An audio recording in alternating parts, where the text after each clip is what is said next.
What's up, y'all? It's your boy Lil Yah from UNLV, your weight man. Welcome to my podcast, the Be Real 23 podcast. Back on that ass, you weight me? Look here.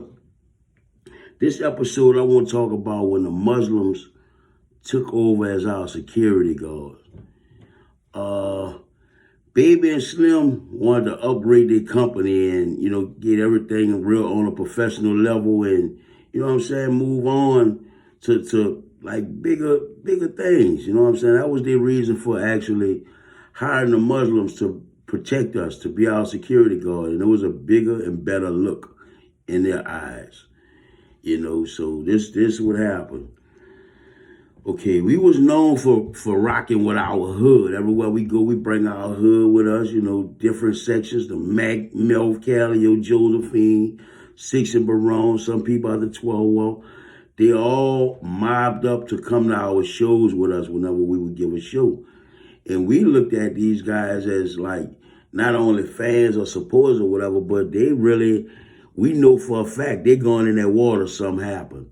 You know what I'm saying? We knew these guys from the street. We knew anything went down flaky or a big fight or shootout, whatever, these dudes going in that water with us. We knew that for a fact and we was comfortable with it.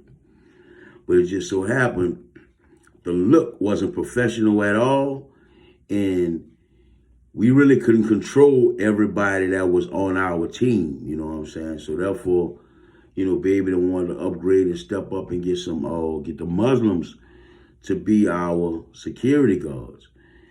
At first, it was crazy, man. It was real crazy because I'm gonna put it to y'all like this. We were always the youngsters that wasn't that young, but wasn't older than them. You know what I'm saying? So we wasn't that young where we could be son. He couldn't son us. It wasn't no relationship like we was their kids or nothing like that. It was always, we almost on y'all level, dog, as far as age is concerned or whatever. But they used to tell us, y'all can't roll like this everywhere. Y'all can't bring these dudes and get these dudes in every club with guns and shit like that to protect y'all, So they took the time initiative to actually get the Muslim community to protect us. And when I tell you it was crazy in the beginning, man, because we couldn't be disciplined. We was those hard heads, wanted to do what we wanted to do at any given time, and we couldn't be disciplined. It's sad to say, but it was the truth. We were like fucking wild. You know what I'm saying? Why I look at a lot of these youngsters nowadays and be like, damn, dog, if we changed, I know y'all can. You know what I'm saying? So I never look at nobody and say what could be done with a person. Improvement can be done with a person. But the Muslims came on the bus and introduced themselves to us, and we introduced ourselves to them or whatever. But they wanted us to be like real quiet on the bus and don't be ourselves, don't make no noise, and we wasn't having all that, man. We were like, nah, dog, yo, okay, get on your changing up structure and, how we rock, you know what I'm saying? Y'all can't do all that. Y'all got a job, do y'all job, but don't try to change up how we rock, you know what I'm saying? So we had a problem with them for at least the first 5 events, you know what I'm saying? I can remember we went to Grambling. We had a big concert in Grambling, and they came and they was on a tour bus with us and shit. And I got into it with one of them, and we had words and. You know what I'm saying? It was strong words passed. He was basically telling me to sit down and don't do this. And I was like, man, hold on, I ain't no child. You know what I'm saying? We ain't going like this. We ain't doing this. But they thought they carried so much weight because, they knew, Baby and Slim was the owner of the company, and that's who hired them. So we like, y'all working for them, but y'all ain't coming here running nothing. We couldn't see eye to eye with the Muslim for nothing, bro, nothing. But before we got off the label, we ended up, rocking with them, getting real cool with certain members that was Muslims. You know what I'm saying? That Muslim era, that was when they was, doing a bean pie thing and they was wearing suits and, they still wear that, but that was when it became real popular in New Orleans. I can't remember it being that popular before then. And this was like the mid-90s. You know what I'm saying? But shouts out to the Muslim community. You know, I always respected them. It wasn't never a thing that, you know, I didn't respect them or my dogs didn't respect them. It was just that we wasn't on that level where they were trying to get us to be disciplined.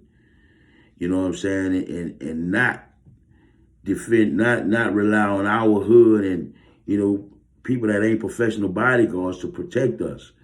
You know what I'm saying? Like I say, we wasn't really on that bodyguard security trip or whatever. We felt like if something go down, whoever with us, they going down regardless, whatever, how it go.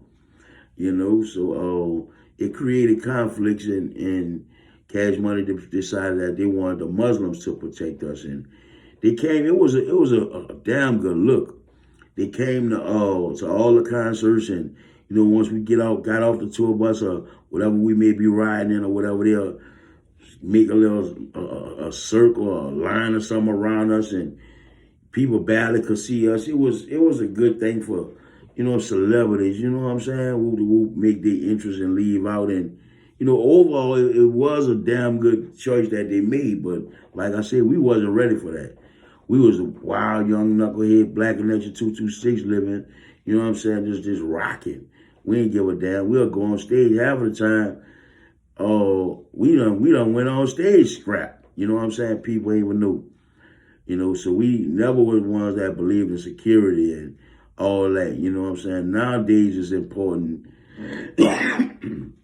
because I certain artists getting caught up in all that. You know what I'm saying? People really try you and shit like that, but we always was like, man, we handle ourselves accordingly. We ain't got to worry about nothing.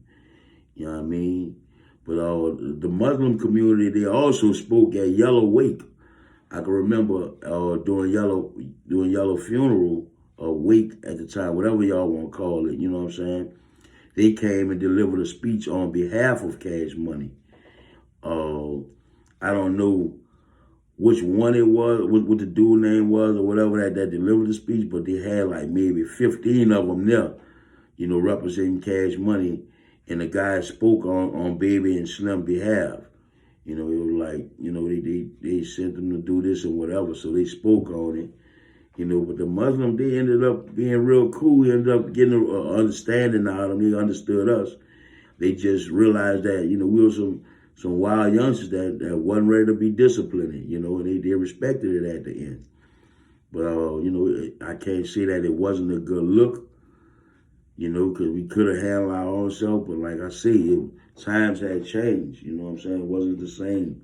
You know, Cash Money wanted a bigger and better look, and professionality played a role in what they were trying to do.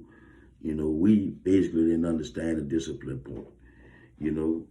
But, yeah, man, Brother Muhammad, shouts out to Brother Muhammad. That's one of the Muslim brothers that I can remember I had a relationship with. Also, Tim, guy, Tim, y'all gotta remember Tim. I don't know his Muslim name, but his real name is Tim.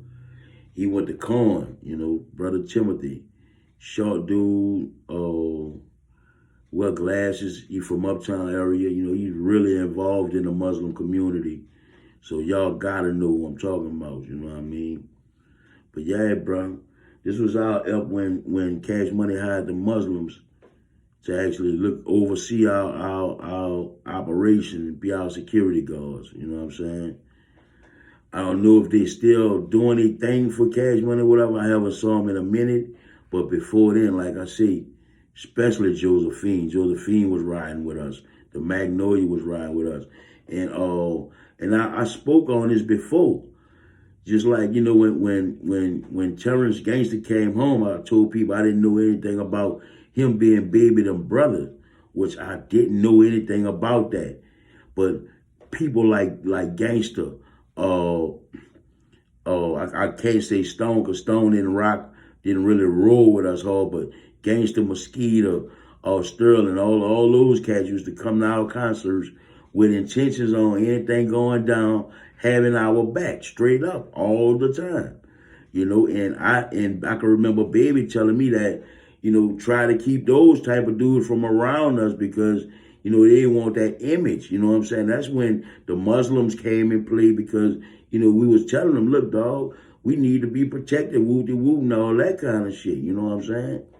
So, before we discovered that, we found out that they was brothers or whatever, we just bringing our homies out the hood around, throwing their names in raps and shit, rapping about them, telling them about the steppers who we knew, who we rock with, or whatever that was going in that water for us.